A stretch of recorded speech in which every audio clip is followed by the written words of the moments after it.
आप देख रहे हैं श्री हरि कृपा आश्रम चैनल।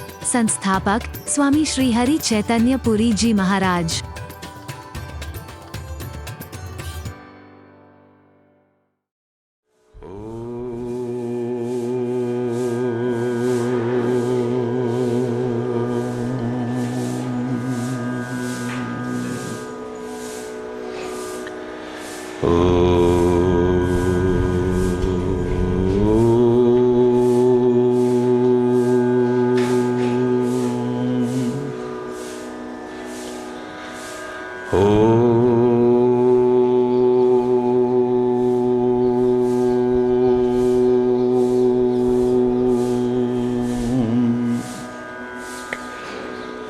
सर्वे भवन्तु सुखिनः, सर्वे सन्तु निरामयः, सर्वे भद्राणि पश्यन्तु,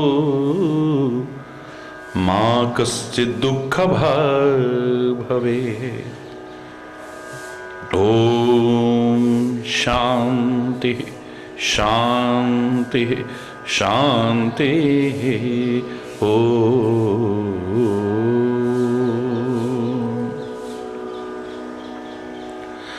त्वमेव माताश्च पिता त्वमेव बन्धुश्च सखा त्वमेव विद्या द्रविणं त्वमेव सर्वं मम देवदेव।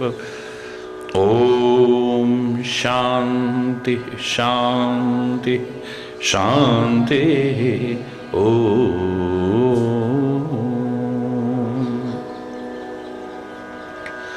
ध्यानमूलं गुरुर्मूर्ति, पूजामूलं गुरुपदं, मंत्रमूलं गुरुर्वाक्यं, मोक्षमूलं गुरुकृपा। ॐ शान्तिः शान्तिः शान्तिः। ॐ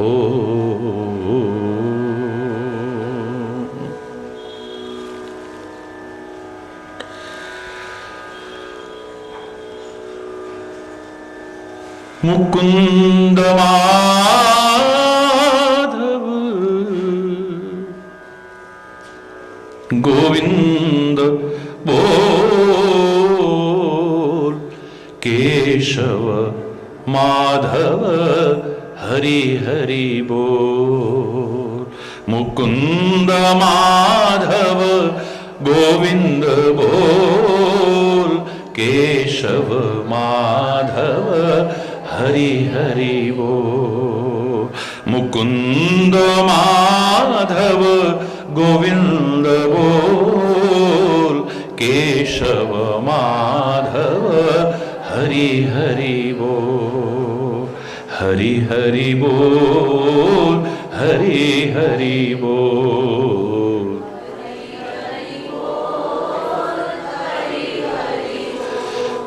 हरि हरि बोल, हरि हरि बोल।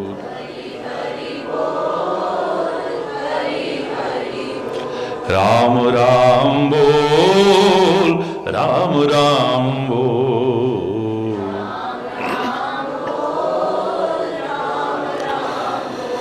कृष्ण कृष्ण बोल, कृष्ण कृष्ण बोल।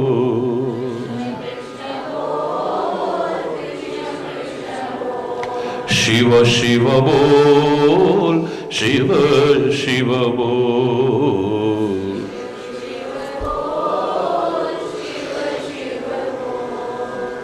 मामा बोल, मामा बोल, मामा बोल। मुकुंद माधव गोविंद बोल, केशव माधव हरि हरि बोल।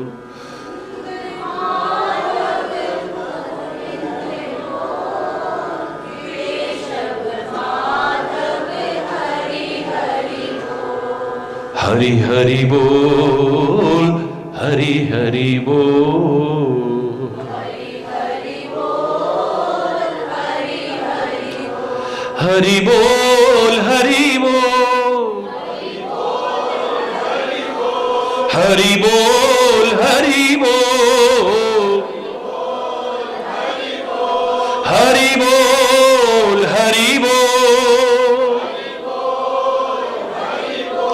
हरि बोल, हरि बोल, हरि बोल, हरि बोल, हरि बोल, हरि बोल,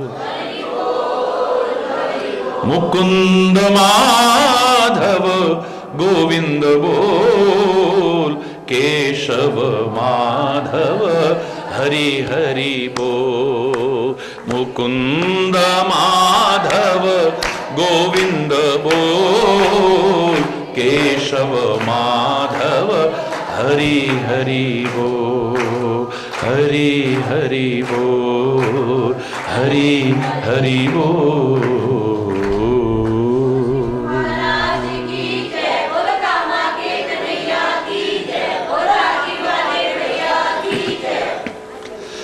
हरि बोल। किस पार्वती का प्रसंग सुना रहे हैं?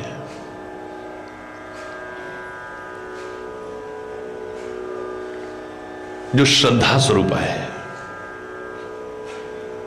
फिर कह रहा हूं, भवानी शंकरो वंदे श्रद्धा विश्वास रूपिणो, याभ्याम बिना न पश्यन्ति सिद्धः स्वांतस्थमीश्वरम। शिव और पार्वती किस स्वरूप हैं? श्रद्धा और विश्वास के प्रतिरूप है, जिसके बिना अपने अंतःकरण में स्थित ईश्वर का भी सिद्ध पुरुष भी दर्शन नहीं कर सकते हैं। पार्वती रूपी श्रद्धा कहां पैदा होगी? मैंने कल भी इशारा आपको किया, इसकी मां का नाम है, इसको पैदा करने वाली का नाम है मैना। क्या नाम है? पार्वती की मां का नाम है मैना। पार्वती रूपी श्रद्धा को कौन पैदा कर सकता है? जो कहे मैना मैना। जो मैं करेगा उसमें श्रद्धा नहीं आ सकती है, विश्वास नहीं आ सकता है, अभिमान आता है, वहां अहंकार आता है। और श्रद्धा नहीं होगी तो परमात्मा को क्या पाएगा? विश्वास नहीं है तो क्या मिलेगा? ये वो पार्वती है जिसने पहले गलती की है, पूर्व जन्म में गलती की है इसने। सती के रूप में साक्षात परमात्मा के स्वरूप अपने पति भगवान शिव की बात भी नहीं मानी है। भगवान के चरित्र सुनने को मिले, उसमें भी रुचि नहीं दिखाई है।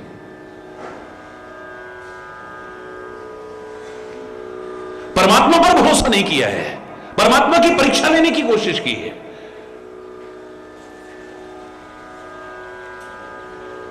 परिणाम बहुत दुखद रहा, क्योंकि गलतियां हमें एक दिन रुलाती हैं, या कोई भी क्यों ना हो,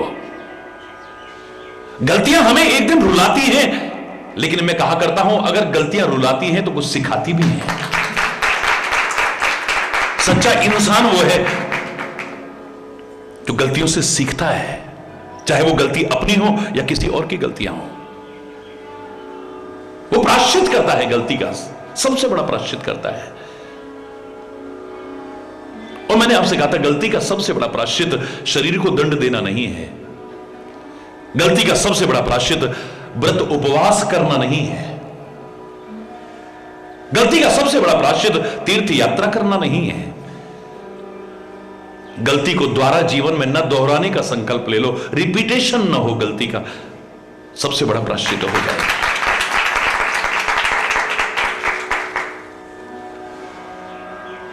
जो मैं हमेशा कहा करता हूं, लर्न फ्रॉम पास्ट। भूतकाल से सीखो, हो चुकी गलतियों को सुधारो और दोहराओ मत। Learn from past, think for future भविष्य के लिए योजना चाहे बनाओ, बट लिव इन प्रेजेंट, लेकिन वर्तमान में जीना सीखो। वर्तमान में जो जीता है उसका भूत और भविष्य अच्छा होता है, याद रखना। मैंने हमेशा कहा है कि भूतकाल इस वर्तमान के गर्भ से ही तो निकलना है। वर्तमान के क्षणों को अगर मैं सुधारता चला जाता हूं, संवारता चला जाता हूं, तो यही इसी ने ही भूतकाल बनना है। भूतकाल तो मेरा अपने आप सुधरता जाएगा। और भविष्य,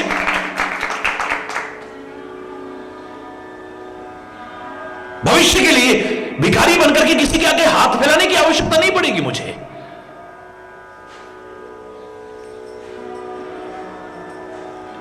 अपनी जन्मपत्री या अपना माथा नहीं पढ़वाना पड़ेगा मुझे। वर्तमान को जब मैं सुधारता चला जाऊंगा, भविष्य, इसने भी तो वर्तमान ही बनना है ना। क्या बनना है बताइए? भविष्य अगले ही क्षण क्या बनने वाला है? वर्तमान बनने वाला है। और वर्तमान ने भूतकाल बनना है। अगर मैं वर्तमान संवारता गया, भूत और भविष्य तो मेरा अपने आप संवर जाएगा। जो सोचता बस भविष्य की है, वह वर्तमान भी खोता है। पता नहीं क्या होगा हमारा, क्या होगा, इस चक्कर में क्या करना था इससे भी वंचित रह जाता है, वर्तमान को खो बैठता है। जो सोचता बस भविष्य की है, वह वर्तमान भी खोता है। आनंद उठा सकता वो नहीं, तीनों कालों में रोता है। जिसने देखा है वर्तमान, तीनों ही काल संवार लिए है। किसका भविष्य उज्जवल होगा? किसका? वर्तमान के अमूल्य क्षणों को नष्ट करने वाले का हो ही नहीं सकता है कभी भी।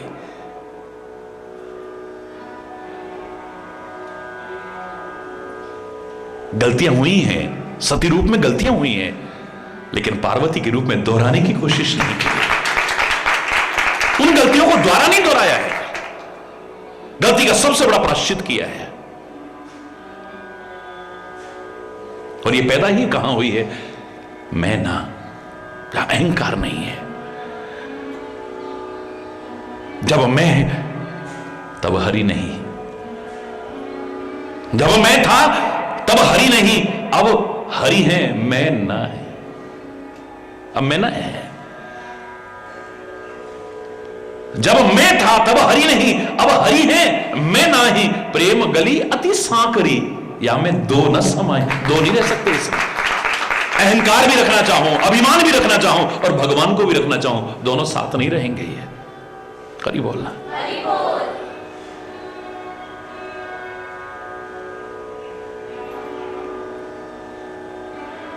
पार्वती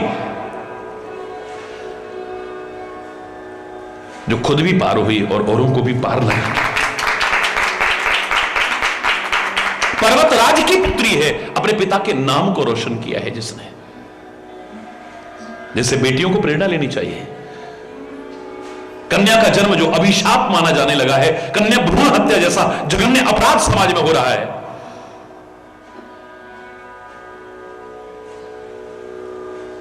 बन के दिखाएं जानकी, जनक का नाम रोशन कर दिया है। बन के दिखाएं पार्वती, पर्वतराज, पिता का नाम रोशन करके दिखा दिया है। जब तक धरा है, जब तक सूर्य है, जब तक गगन है, चंद्र तारे हैं, नदियां हैं, जब तक, तब तक इनका नाम है। कोई मिटा नहीं सकता है, लाख कोशिश करके भी इनके नाम को। जहां मैं लोगों से कहता हूं कि ऐसा जघन्य अपराध न करें, कन्या भ्रूण हत्या जैसा, जिसे मानवीयता के दृष्टिकोण से उचित नहीं ठहराया जा सकता, धार्मिकता के दृष्टिकोण से उचित नहीं ठहराया जा सकता, सामाजिक व्यवस्था के दृष्टिकोण से भी उचित नहीं ठहराया जा सकता।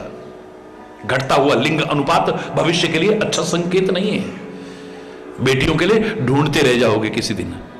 हरि बोलना। जहां मैं लोगों से कहता हूं, वहां बेटियों से भी कहूंगा कि कुछ ऐसा करके दिखाएं कि लोगों को शर्म ना आए, नाज का अनुभव, कुछ ऐसा ना हो जिससे लोगों को यह लगे कि हमने इसको क्यों जन्म दिया होगा। बड़ी अच्छी प्रेरणाएं हैं, बड़ा सुंदर संदेश है, लेकिन मूलभूत जो संदेश हैं उनसे भी वंचित नहीं रहना है हमें। पार्वती का जो हम प्रसंग लेकर के चले, जिसके सामने जीवन में एक लक्ष्य है, मैंने शिव को पाना है।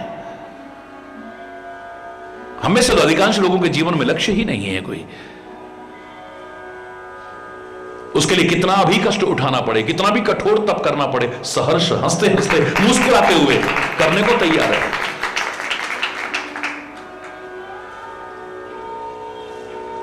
पाके दिखाती है, अपने लक्ष्य को पाके दिखाती है, मंजिल को पाके दिखाती है, सफलता उसके कदम चूमती है।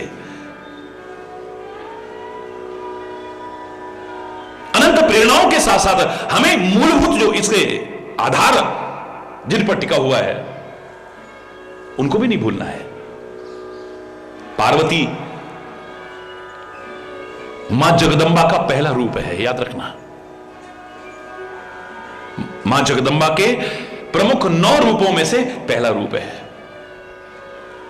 प्रथमम शैलपुत्रीं च, द्वितीयं ब्रह्मचारिणी, तृतीयं चंद्रघंटेति, कूष्मांडेति चतुर्थकम, पंचमम स्कंधमातेति, षष्ठम कात्यायनीति च, सप्तमम कालरात्रीति, महागौरीति चाष्टमम, नवम सिद्धिदात्री च, नवदुर्गा प्रकीर्तितः। 9 देवियां हैं ये। सबसे पहली है प्रथमम शैलपुत्रीं च, ये हिमाचल राज्य की जो बेटी है, ये पर्वत पुत्री जिसको पार्वती कहते हैं, ये पहला स्वरूप है। और ये स्वरूप प्रकृति स्वरूप है। कैसा स्वरूप है? इसलिए इसके जन्म के समय आप वर्णन देखिए, उसके आते ही सरिता सब पुनीत जल बही, नदियों में पवित्र जल बहने लगा है। प्रदूषण खत्म हो गया है। सारे वृक्ष फल फूल देने लग गए हैं, पौधे फल फूल देने लग गए, हर ओर बसंत जैसा आगमन हो गया है।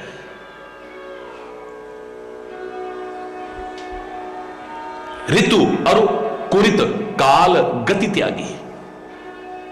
लोग हैरान हैं, इस मौसम में तो ये फल होता ही नहीं है, इस मौसम में तो ये फूल होता ही नहीं है, सब खिलने लग गए हैं सब। जो मैंने कहा था 4 चीज के अधीन जीव है, लेकिन चारों इनके अधीन है, इन दिव्य आत्माओं के अधीन होती हैं। याद रखना, 4 चीज कौन सी है जिनके वश में आप सब हो, लेकिन महापुरुषों के अधीन, दिव्य आत्माओं के अधीन, परमात्मा के अधीन है ये चारों। वो चारों क्या है?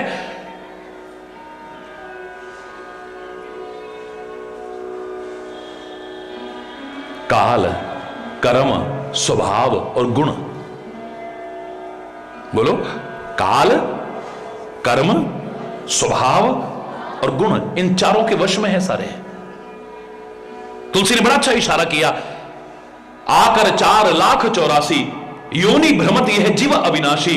84 लाख योनियों में ये अविनाशी जीव भटक रहा था। कबहु के कर करुणा नर देही, देत ईस बिन हेतु सनेही। कभी परमात्मा कृपा करके इस भटकते जीव को मनुष्य का शरीर दे देता है, जो साधन का धाम है, स्वर्ग नरक और मोक्ष की निशानी सीढ़ी है। जो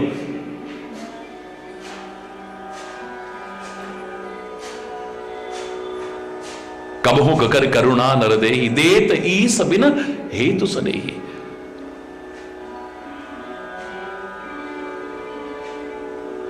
फिरत सदा माया कर पेरा, लेकिन ये माया के वशीभूत है। और किनसे घिरा हुआ, किनसे बना हुआ है? काल, कर्म, स्वभाव, गुण घेरा, घिरा हुआ है उनमें। समय के प्रभाव में, कर्मों के प्रभाव में बच नहीं सकता है, स्वभाव के वश में है, गुणों के वश में है। लेकिन देखो महापुरुषों को, श्री राम वन में आए हैं चित्रकूट में, तो काल का प्रभाव ही खत्म हो गया है। मृत्यु रोएला काल नहीं, समय का। सब ऋतु और कुऋतु देख के बिना सब वृक्ष फल फूल रहे हैं, काल का प्रभाव खत्म। जब से वहां आए हैं सब सुखी रहने लगे। पार्वती के लिए लिखा है, जब से सब आए, जब से पार्वती का जन्म हो, सब सुखी हो रहे हैं, सब सुखी हो गए। सब सुखी? क्यों किसी के को बुरे कर्म नहीं थे क्या? सब सुखी कैसे हो सकते हैं? किसी के बुरे कर्म होंगे उसको तो दुख भी मिलेगा ना। सब सुखी कैसे हो जाएंगे? कर्म के वश दुख और सुख दोनों मिलते हैं, लेकिन यहां कर्म का भी प्रभाव खत्म, सब सुखी है, सब सुखी है। तभी तो कहते हैं परमात्मा की शरण में कोई भी क्यों ना आ जाए सुखी हो जाएगा, गुरु की शरण में कोई भी क्यों ना आ जाए सुखी हो जाएगा, संत की शरण में कोई भी क्यों ना आ जाए सुखी हो जाएगा, महापुरुषों की शरण में जो भी आएगा वो सुखी हो जाएगा। कर्म का प्रभाव, कर्म का फल भोगना पड़ेगा, अवश्यमेव भोगना पड़ेगा, अवश्यमेव भोक्तव्य, अवश्य में भोगना पड़ेगा, बच नहीं सकता है इससे। लेकिन कर्म का प्रभाव भी खत्म है। स्वभाव, ऋषि मुनि जहां रहते थे, आप सुनते होंगे कि शेर और हिरण एक घाट पर पानी पीते थे। बोलो, शेर और बकरी एक घाट पर पानी पीते थे। कितने उदाहरण मिल जाएंगे, कितने उदाहरण मिल जाएंगे। आज आप यहां जम्मू के लोग बैठे हो, आप बताइए, आपको नहीं मालूम जम्मू तो बसा ही इसी बात पर है। महाराज ने यही तो दृश्य देखा था, अद्भुत दृश्य देखा। एक घाट पर शेर और हिरण है।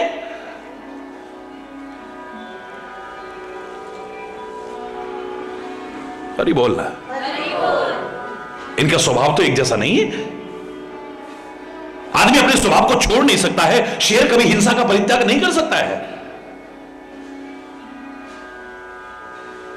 लेकिन धन्य है महापुरुषों का, दिव्य आत्माओं का, परमात्मा का संसर्ग, स्वभाव भी खत्म हो गया। बाघ सन्मुख गई न खाई। बाघ भी श्री राम के सामने, शेर भी सामने आ रहा है, वो खा नहीं रहा है बल्कि सिर झुका के जा रहा है। अरे राम के दास, उसके बच्चे हरि चेतन के साथ कम से कम 80-90 बार लोग देख चुके हैं कि शेर सामने सिर झुका के निकल गया। पद यात्रा में भी और उसके बाद भी दृश्य देखा है लोगों ने। फिर कहां गया वो स्वभाव? शिव के परिवार में शेर भी रहता है, बैल भी रहता है, कैसे साथ रह लेते हैं? इनका स्वभाव तो एक जैसा नहीं है। मोर तो सांप को खा जाता है, लेकिन कार्तिकेय का वाहन मोर भी है वहां और सांप भी है वहां, कैसे रह लेते हैं? कहां गए इनके स्वभाव? हरि बोल रहा।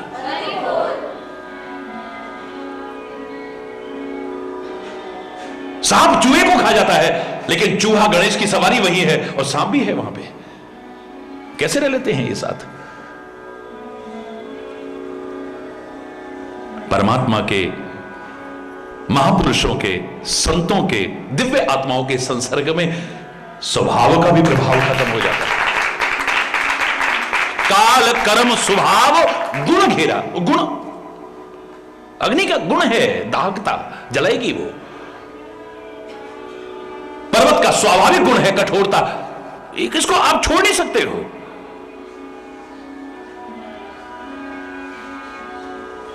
जो स्वाभाविक गुण हैं उनको कैसे छोड़ दोगे आप?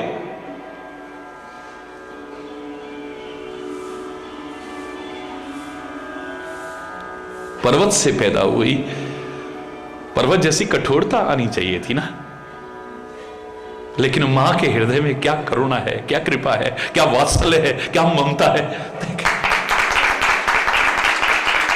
अब तो साथ में बोलने लग गए हैं हम, उसके जयकारा लगाते हैं। एक पहाड़ का जयकारा साथ में जुड़ गया, पहाड़ा वाली माता तेरी है। पहाड़ का तो स्वाभाविक गुण है कठोरता। कहां है कठोरता? वो दुष्टों के लिए होगी कठोरता, लेकिन भक्तों के लिए तो कोमलता ही कोमलता है, कृपा ही कृपा है, वात्सल्य ही वात्सल्य है, ममता ही ममता है।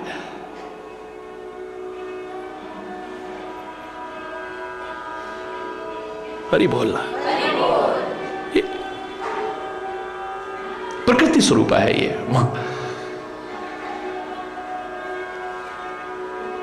इसका नाम लें, इसके चरित्र गाएं, इसकी पूजा करें और प्रकृति को विकृत करें, प्रकृति के नियमों की अवहेलना करें, उनका पालन न करें, अधूरा है। मैं तो कहूं, मुझे तो लगता है कई बार अपने लिए विपत्तियां हम खुद आमंत्रित करते हैं, अपने पैरों पर कुल्हाड़ी हम खुद मारते हैं। जहां लोगों को कष्ट में देखता हूं तो दिल में दुख होता है, लेकिन लगता है ये दुख इनको क्यों मिल रहे हैं। जानबूझ करके पैर पर कुल्हाड़ी मारेंगे तो क्या होगा बोलो।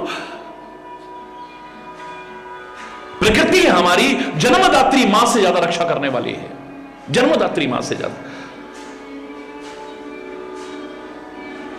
जन्म देने वाली मां इतनी रक्षक नहीं होगी जितनी प्रकृति मां रक्षा करती है।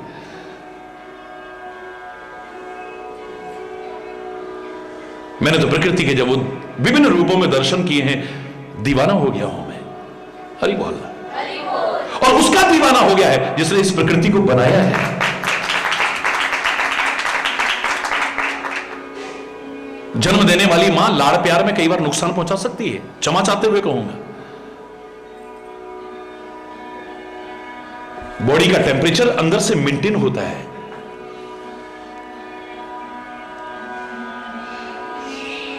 नेचुरल होता है। हम इसको गड़बड़ाने की कोशिश करते हैं, बैलेंस खराब करने की कोशिश करते हैं, इसलिए बीमारियां आती हैं। सर्दी आने लगी, अब गर्म तासीर की चीजें खा रहे हैं।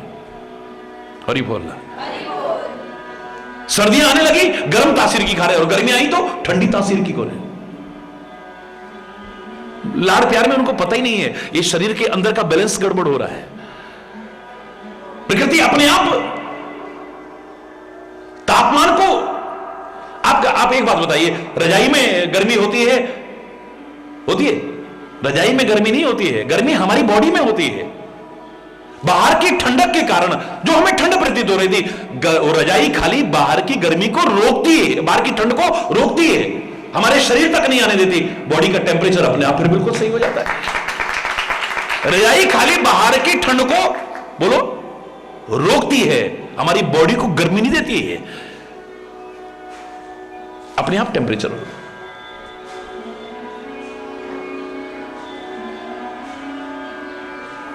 हम क्या करते हैं, जानबूझ के गर्मी आई ठंडी ठंडी चीजें दो, सर्दी आई गरम गरम चीजें दो।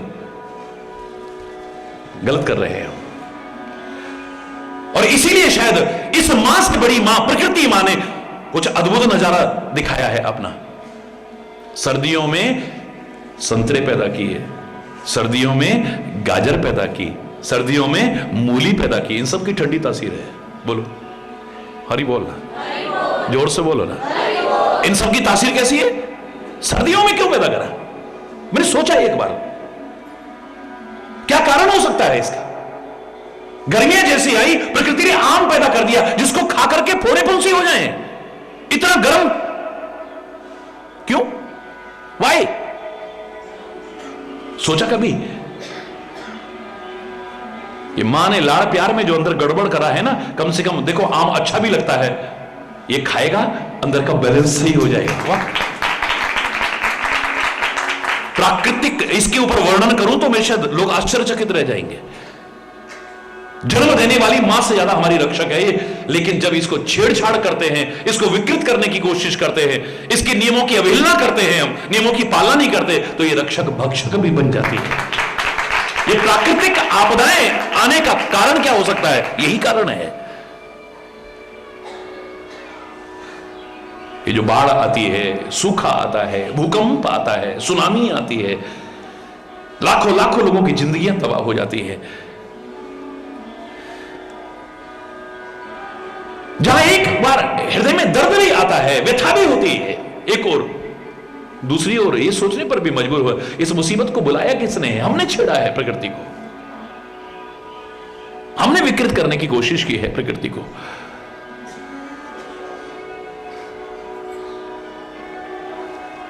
मैंने तो आपसे कहा था कि 3 तरह के लोग मुझे नजर आए थे। एक संस्कृति परिपूर्ण जीवन जीते हैं, एक प्रकृति परिपूर्ण जीवन जीते हैं, और एक विकृति परिपूर्ण जीवन जीते हैं। आप अगर संस्कृति परिपूर्ण जीवन जिए, आपका जीवन कितना महान होगा आपने सोचा भी नहीं होगा। और संस्कृति परिपूर्ण न भी जी सको, कम से कम प्रकृति की व्यवस्था के अनुसार तो जियो, और प्रकृति की व्यवस्था के अनुसार भी न जी सको, कम से कम विकृति परिपूर्ण जीवन जीने की कोशिश तो न करो। यहीं से मुसीबतें शुरू होती हैं, सारी मुसीबतें। हरि बोल।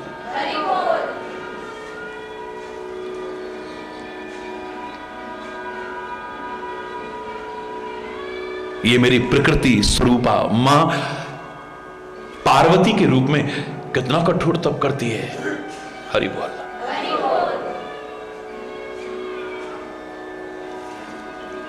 सम्मत सहस मूल फल खाए, सहस्त्र सम्मत, हरि बोलना, 1000 वर्ष तक कंदमूल फल का भजन किया है। हरि बोल। साग खाए 7 वर्ष कमाए, साग खा करके 100 वर्ष बिताए हैं। हरि बोल। कछु दिन भोजन बारी बतासा, और कुछ दिन भोजन काहे का किया है? जल का और हवा का।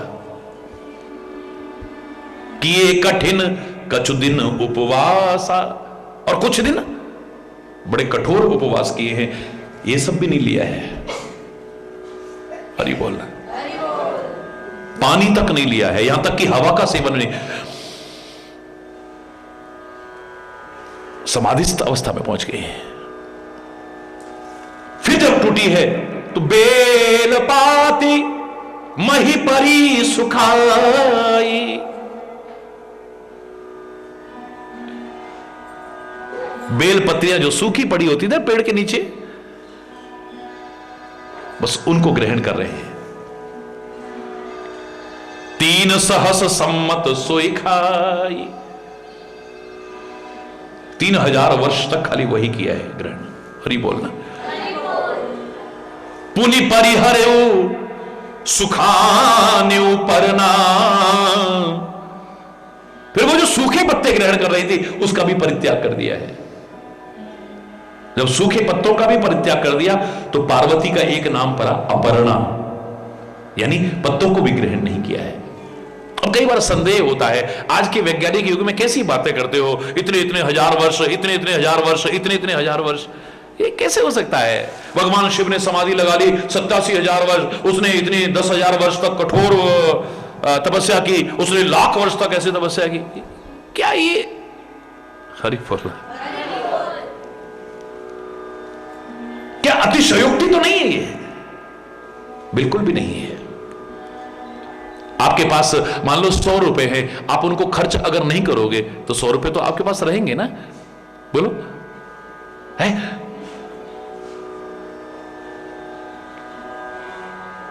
वो 100 रुपए आप संभाल करके रख दो तो मेरे साथ 8 पीढ़ी 10 पीढ़ी बाद भी अगर खर्च नहीं करोगे, वैसे के वैसे रखे रहेंगे, नहीं रखे रहेंगे आपके पास। इनकी जितनी आयु होती थी, क्योंकि आयु वर्षों में आधारित नहीं होती है, श्वासों पर आधारित होती है। जब किसी का मृत्यु का समय करीब आता है, कोई नहीं कहता इसका अंतिम वर्ष आ गया है, अंतिम घंटा आ गया है, अंतिम दिन, अंतिम श्वास ले रहा है। आयु हमारी काहे पर आधारित है? बोलो, श्वासों पर आधारित है। भोगी विलासियों की आयु कम होती है, इसीलिए बहुत ज्यादा बोलने वालों की आयु कम होती है, इसीलिए क्योंकि श्वासों को ज्यादा खर्च करते हैं। क्रोधी व्यक्ति की आयु कम होती है, क्यों? क्योंकि वो श्वासों को ज्यादा खर्च करता है। बहुत अधिक बोलने से भी, याद रखना, फर्क इतना है कि आप बकवास करके अपनी आयु को कम करते हो, और मेरे बड़े बड़े महापुरुषों ने सारे हिंदुस्तान की दुनिया की यात्रा करके इतना बोले हैं कि वो कम जीवन को भी अनंत गुने जीवन से भी सार्थक करके गए। विवेकानंद कितने साल जिए? दयानंद कितने वर्ष जिए? जगतगुरु आदि शंकराचार्य कितने वर्ष जिए? संत ज्ञानेश्वर कितने वर्ष जिए? लेकिन लाखों वर्ष की आयु भी इनके सामने कुछ नहीं है।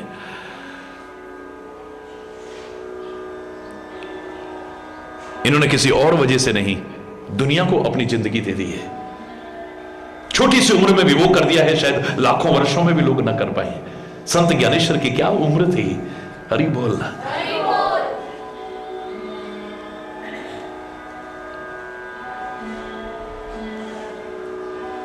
चांगदेव जैसे तपस्वी को तो उससे जलन हो गई थी।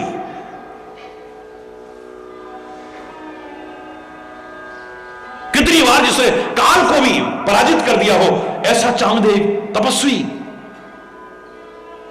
हजारों वर्ष की आयु, उसको ईर्ष्या हो गई, ये जरा सा बच्चा, इसका इतना नाम हो रहा है। हरि बोलना।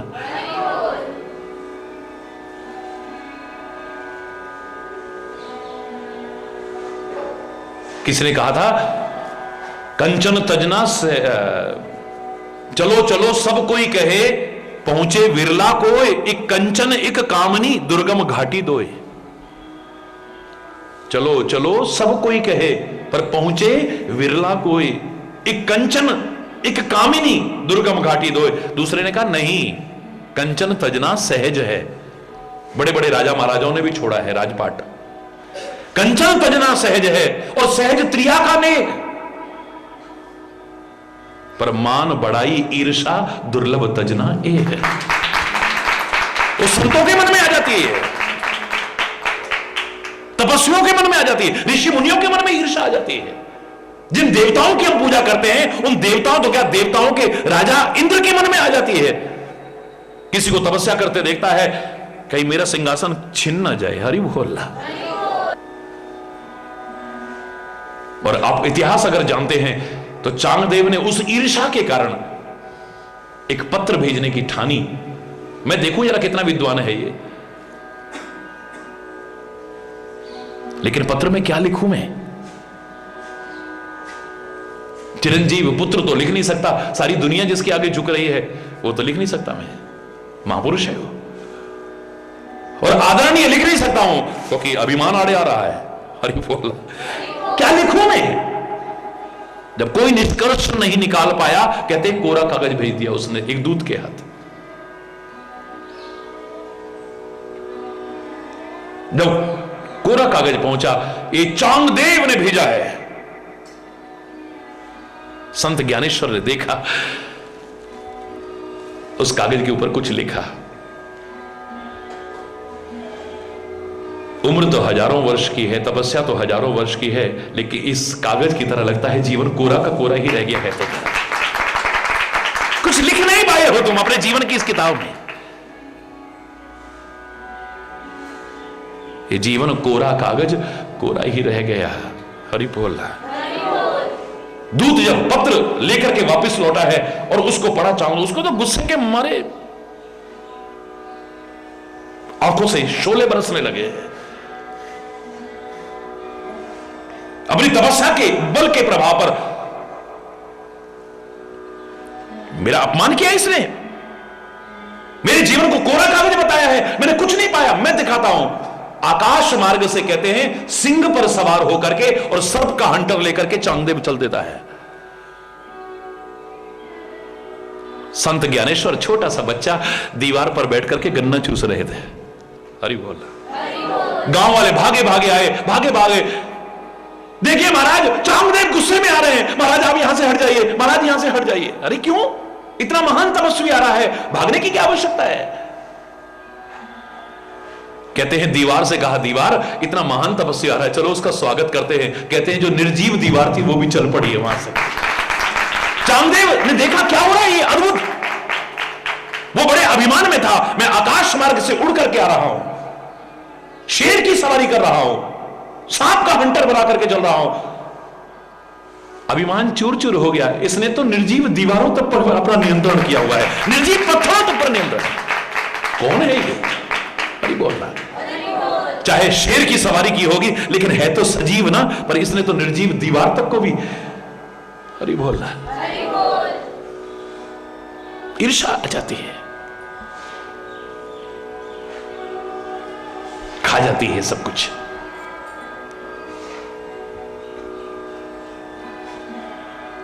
इन सब के कारण अपनी आयु को हम कम करते हैं। धन्य है ऐसे लोग, और उनको देख करके खुद भी प्रार्थना करने को मन करता है। हम नहीं कहते कि हमें 100 वर्ष जीवन देना, 200 वर्ष देना, 500 वर्ष देना, 5000 वर्ष देना, नहीं कहते हम। बस जितना जिए सार्थक जिए, बस ये जरूर चाहते हैं। दूर अज्ञान के हों अंधेरे, तू हमें ज्ञान की रोशनी दे।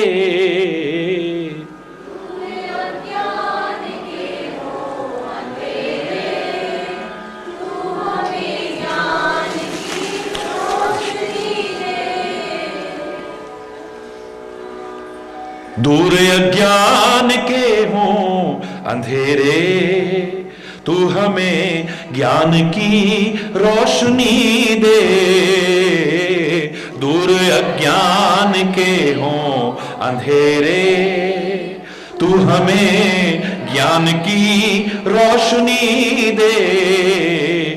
हम राही से बच के रहे, हम जितनी भी दे भली जिंदगी दे। हर बुराई से बच के रहे हम, जितनी भी दे भली जिंदगी दे। वैर होना किसी का किसी से, भावना मन में बदले की होना। हम चले नेक रस्ते पे, हमसे भूल कर भी कोई भूल होना। इतनी शक्ति हमें देना दाता, मन का विश्वास कमजोर, विश्वास कमजोर, विश्वास कमजोर होना।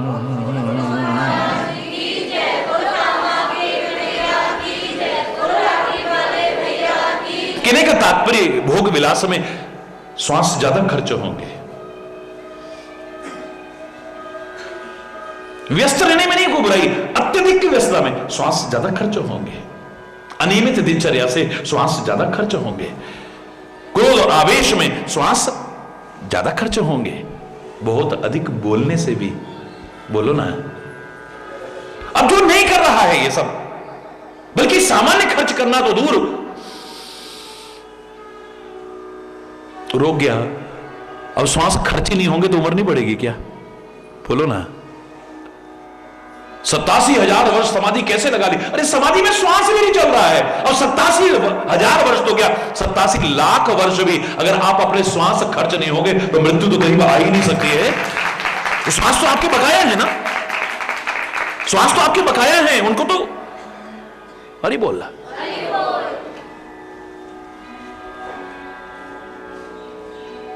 प्राणायाम इत्यादि क्या है? अपने श्वासों पर नियंत्रण करने की प्रक्रिया ही तो है, और क्या है?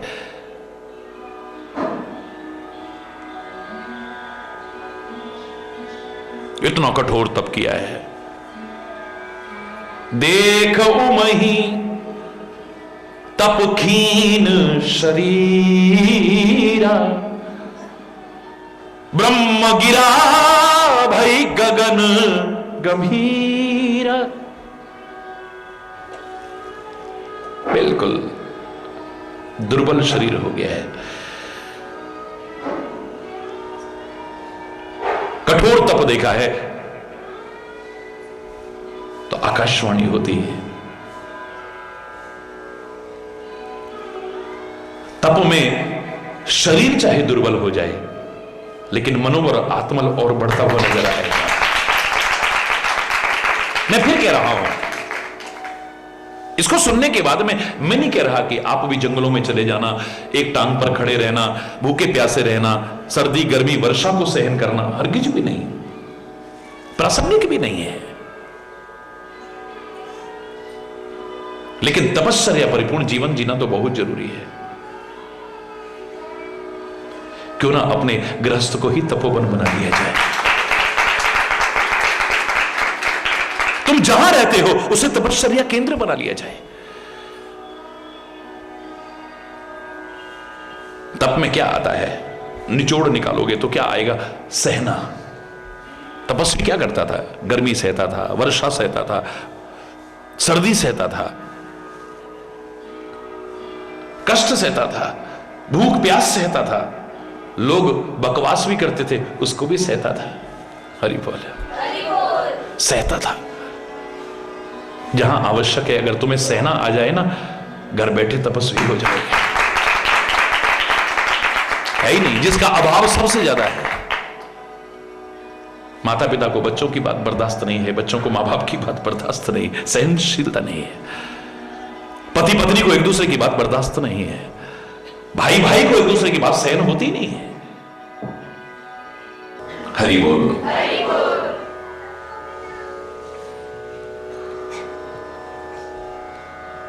कठोर तप किया पार्वती ने। बड़ा अच्छा प्रसंग चल रहा था। आकाशवाणी हुई कि हे पार्वती, तुम्हारा मनोरथ सफल हो चुका है।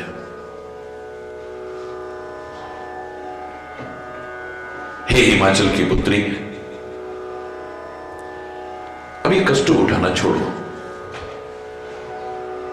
तुम्हें तुम्हारा लक्ष्य त्रिपुर के शत्रु भगवान शिव अवश्य ही प्राप्त होंगे। यानी जो तू चाहती है वो होगा। मैंने एक वाक्य कहा था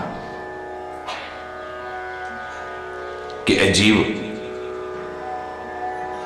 तू वो करता है जो तू चाहता है। याद करो, इस वाक्य को मैंने कई बार कहा। इस संसार के जीव, तू वो करता है जो तू चाहता है, लेकिन होता वो है जो वो चाहता है। फिर कह रहा हूं, इस संसार के जीव,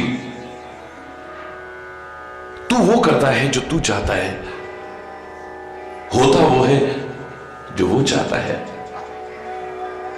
एक बात मैं दावे से कह सकता हूं, जो वो चाहता है अगर तू वो करने लग जाए ना,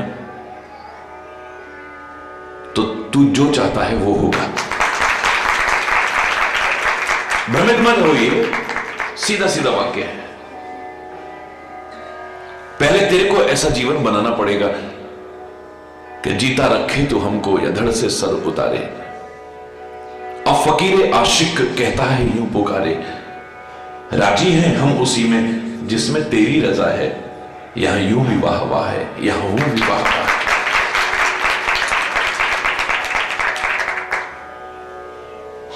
पहले जीवन ऐसा बनाना पड़ेगा कि वो जैसा चाहता है तुम वैसे बन जाओ।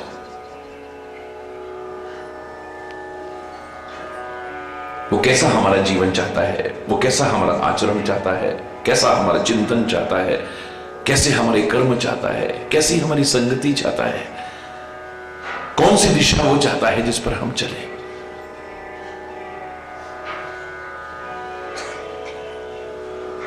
फिर दोहरा रहा हूं कि तू वो करता है जो तू चाहता है, होता वो है जो वो चाहता है। वो जो चाहता है अगर तू करने लग जाए तो तू जो चाहता है वो एक दिन होगा। तू जो चाहता है वो होगा।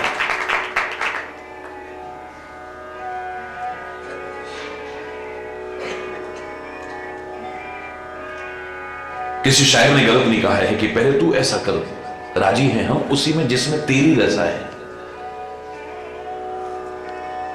और एक दिन आएगा ऐसा कि खुद ही को कर बुलंद, इतना इतना ऊंचा कर, इतनी ऊंचाइयों को, दिव्यताओं को छू ले कि खुदा खुद आके ये पूछे, बता तेरी रजा क्या है, तू क्या चाहता है। एक दिन आएगा ऐसा। जब भी किसी ने कठोर तप किया है, आकाशवाणी हुई या कोई सामने आया, उसने कहा मांग लो, तुम क्या चाहते हो, तुम क्या चाहते हो, तुम क्या चाहते हो। अब परमात्मा कह रहा है कि अजीब तू क्या चाहता है बताना। पहले तू करता था जो तू चाहता था, पर होता नहीं था। जीवन को इतना ऊंचाइयों पर ले गए कि अब भगवान पूछ रहा है आकर के, बताना तू क्या चाहता है, मांग ले वरदान, क्या मांगना चाहता है। पहले क्या होना चाहिए, मुझे जिस तरह भी राखोगे भगवन, उसी हाल में मैं गुजारा करूंगा। तेरी मर्जी से चलूंगा मैं। सुनो ना सुनो, ये है मर्जी तुम्हारी, सुनो ना सुनो, ये है मर्जी तुम्हारी, मगर मैं हमेशा सुनाया करूंगा। मुझे जिस तरह भी राखोगे भगवन, उसी हाल में मैं गुजारा करूं, जैसे मुझे रखो मैं वैसे रहूं, जैसा तू चाहे वैसे मैं रहूं। तुम चंदा हो मैं तारा हूं, ऐसी जिंदगी बन जाए। तुम चंदा हो मैं तारा हूं, तुम सागर हो मैं धारा हूं। साथ नहीं छोड़ते, साथ नहीं छोड़ो, तेरा हाथ नहीं छोड़ो कभी। और क्या, तुम चंदा हो मैं तारा हूं, तुम सागर हो मैं धारा हूं, तुम सबसे बड़े खिलाड़ी हो, तुम सबसे बड़े खिलाड़ी हो, भगवन में खेल तुम्हारा हूं। तुम चंदा हो मैं, तुम सागर, नाचूंगा जहां नचाओगे। बोलो ना, मेरी कोई मर्जी नहीं है। तुम जब कहोगे, जहां कहोगे, जैसे कहोगे नाचूंगा, तेरे इशारे पर नाचूंगा, अपने मन के इशारे पर नहीं। नाचूंगा जहां नचाओगे, खेलूंगा जहां खिलाओगे, नाचूंगा जहां नचाओगे, खेलूंगा जहां खिलाओगे। हे दीनानाथ तुम्हारे ही, हे दीनानाथ तुम्हारे ही, हाथों का मैं एक तारा हूं, तुम चंदा हो मैं तारा हूं, तुम सागर हो मैं धारा हूं, तुम सबसे बड़े खिलाड़ी हो, भगवन में खेल तुम्हारा हूं। तुम चंदा हो मैं तारा हूं, तुम सागर हो मैं धारा हूं, माटी हूं प्रभु तुम नगीना हो,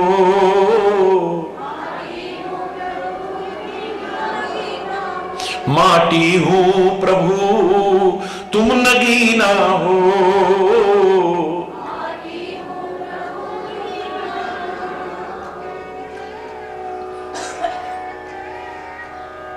करी बोलना। मैं तार हूं प्रभु तुम वीणा हो,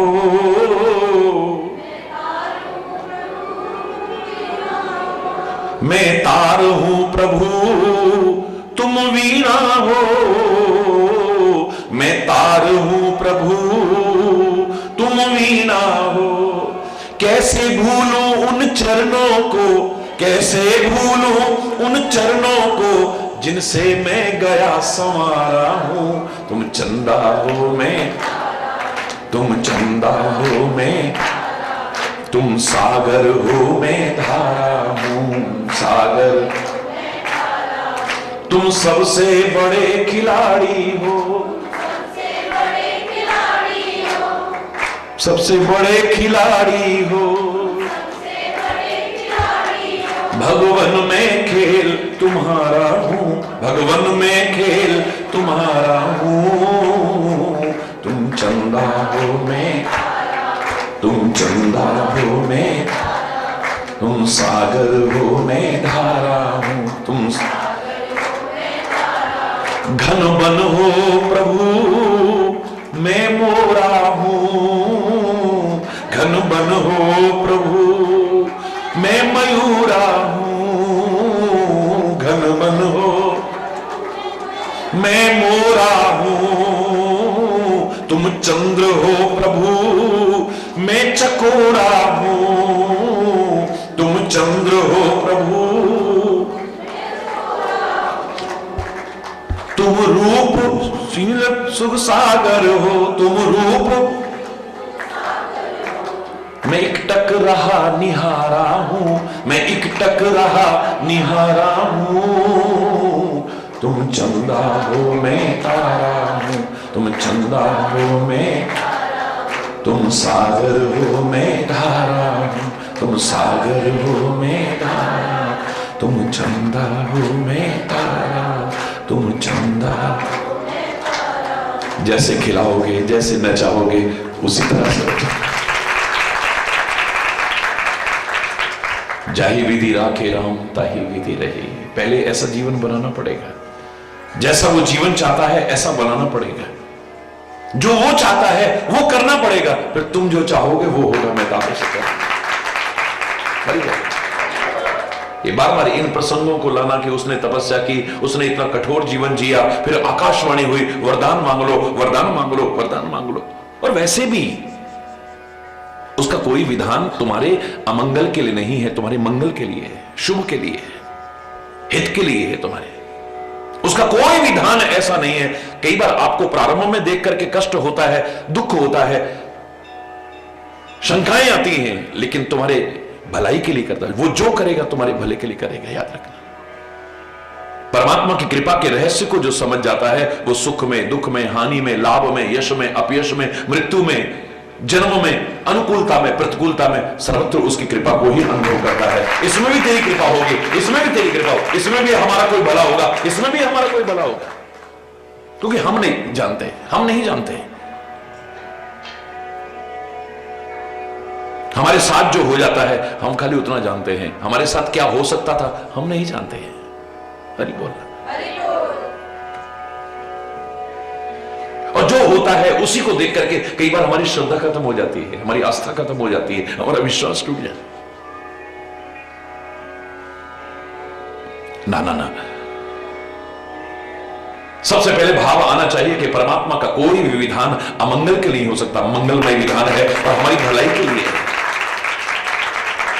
याद करो इतिहास में उस कहानी को, एक मंत्री था जो हमेशा बात बात में कहता था भगवान जो करता है अच्छा करता है, भगवान जो करता है अच्छा करता है। उसकी बात किसी को पसंद नहीं आती थी, यहां तक कि एक दिन राजा की उंगली कट गई। हर एक ने अफसोस जाहिर किया, हर एक की आंखों में आंसू आ गए, लेकिन वो कहता है भगवान की इसमें भी कोई भलाई होगी, भगवान जो करता है अच्छा ही करता है। राजा को भी बड़ा बुरा लगा, कठोर कारावास की सजा सुना दी उसे, काल कोठरी में बंद कर दो इसे। बात आई गई हो गई, काफी दिन निकल गए। एक दिन राजा शिकार खेलने गया, जंगल में जब भटक गया, सारे साथी छूट गए, अकेला, फटे हुए कपड़े, मुकुट कहां गिरा, बहुत बुरा हाल है। तो एक कबीले के हाथ में पड़ गया, जंगली कबीले के हाथ में। वो जंगल के कबीले के लोगों ने उसे पकड़ लिया और उनके यहां एक कुप्रथा थी देवी को बलि चढ़ाने की। निरीह, बेजान नहीं बेजुबान पशुओं की बलि चढ़ा करके अगर कोई सोचे कि वो खुश हो जाएगी तो इससे बड़ी मूर्खता और कोई नहीं होगी। तो एक गंदी प्रथा थी वहां पर, और जिन्होंने ये गंदी प्रथाएं बना रखी हैं उन्होंने अपने अपने नियम कानून भी बना रखे हैं।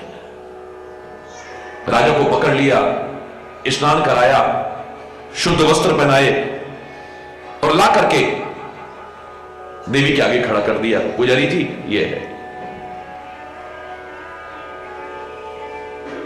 उन्होंने जो नियम बना रखेंगे उसके हिसाब से बोले इसका कोई अंग भंग तो नहीं है। जब देखा गया तो उंगली कटी हुई है, और उन लोगों ने जो नियम बना रखे थे उन्होंने कहा नहीं जी इसकी नहीं चढ़ सकती। अरे जोर से बोलो। राजा की आंखों में आंसू आ गए। मैं कहता था भगवान तूने मेरे साथ क्या किया, और उस मंत्री ने जब कहा कि भगवान जो करता है भलाई के लिए करता है, मैंने उस बेचारे को कठोर सजा सुना दी। एकमात्र वही तो था जो वास्तविकता बता रहा था, बाकी तो सब चापलूसी कर रहे थे। और उसकी थोड़ी हिम्मत हुई, कहने लगा कबीले के लोगों से मैं तो राजा हूं, फलाने राज्य का राजा हूं, शिकार खेलने आया था, भटक गया। महाराज आप हैं, हम आपको पहचान नहीं पाए, हम आपको पहुंचाएंगे आपके राज्य में। सकुशल राज्य में पहुंचाया, लोग सब परेशान थे, सारे शहर में खुशियां होने लगी, लेकिन इसको कुछ अच्छा नहीं लग रहा है। लोग माला पहनाते हैं, पुष्प वृष्टि करते हैं, इसे लगता है कि वो काटने को दौड़ रहे हैं। ये एक क्षण भी विलंब किए बिना सीधा कारागार में पहुंचता है, उस कोठरी के आगे पहुंचता है जहां पर उस मंत्री को कैद कर रखा था। द्वार खुलवाए, मंत्री के पैरों में गिर पड़ा। महाराज क्या कर रहे हैं, महाराज क्या कर रहे हैं आप? बोले मैं तेरे से क्षमा याचना करने आया हूं, तूने बिल्कुल ठीक कहा था। हे मंत्री, मेरे साथ ऐसा ऐसा ऐसा ऐसा हुआ और मैं इसी अंगुली के कटे होने की वजह से बच गया हूं। तूने बिल्कुल ठीक कहा था, भगवान जो करते हैं अच्छा करते हैं। मेरे लिए तो समझ में आ गया, लेकिन तेरे लिए समझ में नहीं आया। तेरे को इतना कठोर कारावास निर्दोष को मिला, तेरे लिए भगवान ने क्या अच्छा करा? बोले महाराज, जब भी आप शिकार खेलने जाते हैं मैं आपके साथ जाता था, आप तो बच जाते इस वजह से और साथ छोड़ते थे, मैं आपके साथ रहता था, लेकिन मेरी तो गर्दन कट जाती। भगवान ने मेरे को कारा